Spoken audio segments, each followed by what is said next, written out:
The Turtle Room: Education, Conservation, Survival. Now, I used to live and work in Florida. All I did in Florida all day long for many years was play with alligators and crocodiles.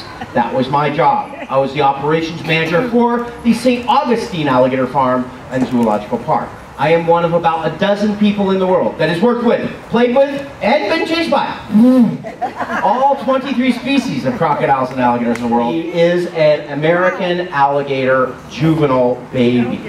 And he's only probably 3 to 4 months old, and he's hatched, and he's just like a regular alligator, only he's smaller, and he has these beautiful mottled colors to help him hide in the reed grass. These will disappear as he gets older. Now, he is born with all of his teeth, and he's ready to use them, because sometimes he bites, you gotta watch out, right?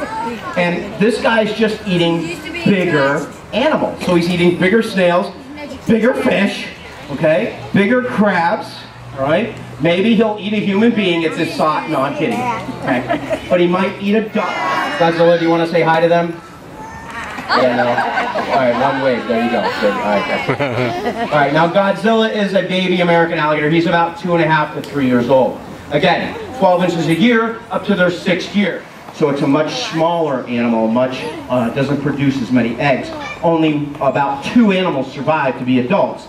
So you can see why it's so super endangered in its environment. You'll notice its mouth is just like an American alligator. It has a very wide, broad, rounded nose. Okay? But it specializes in its food because it eats crabs from the Yangtze River Valley. The Yangtze River crab. Guess who else eats crabs? That's right, you do. Stop eating crabs in the Yangtze River Valley. Okay? All right, and they compete for food over there, and it's it's just something that happens. They also, the Chinese people also eat the Chinese alligator, so that's another reason why they're endangered. Now, China has protected the Chinese alligator like the panda bear. We're not releasing any of our animals that we have here in the United States into the wild yet, but we hope to someday release animals into the wild, the Chinese alligator. The zoo here, and all zoos across the country, are breeding endangered species to release into the wild. The Nile River. This is a Nile crocodile baby. It was found wandering down a street in Oceanside, New Jersey. Are you guys ready for this? Yes. I have named her Cleopatra. We call her Cleo for short. Okay? Hi, sweetheart. Come here and sit. There you go. All right. Everyone say hi to Cleo. Hi, Cleo. Now, Cleo is a Nile crocodile. And the first thing you notice is her color. No. She is very beautifully colored, and she's light for living in her environment. It's very hot in Africa at times.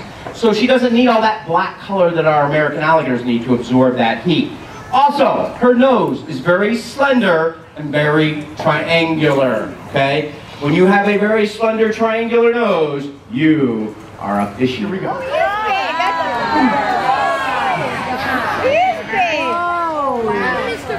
right. Everyone, stay, Fred. Yes, sir. Rub his stomach. I'm not rubbing his tummy. All right, everyone say hi to Fred. Hi, Fred. Awesome. There are bumps. These bumps are called osteoderms. Can you guys say that? Osteoderms. Now they look like this, off a much larger alligator that died and went to heaven. Just a flat piece of bone. This is not connected to the knee bone, the backbone, the head bone. Ow. This bone simply floats underneath his skin like this.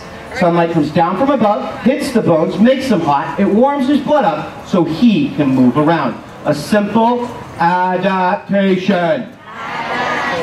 This cute little guy right here will get over 6,000 teeth in his life. This is how he does it. His teeth are long and they're hollow. What happens is other teeth always grow up underneath this one and push them out of their sockets all the time. That's how he sheds his teeth. A simple adaptation. Go ahead. Put L over there. Please don't lean on me though. Thank you, God.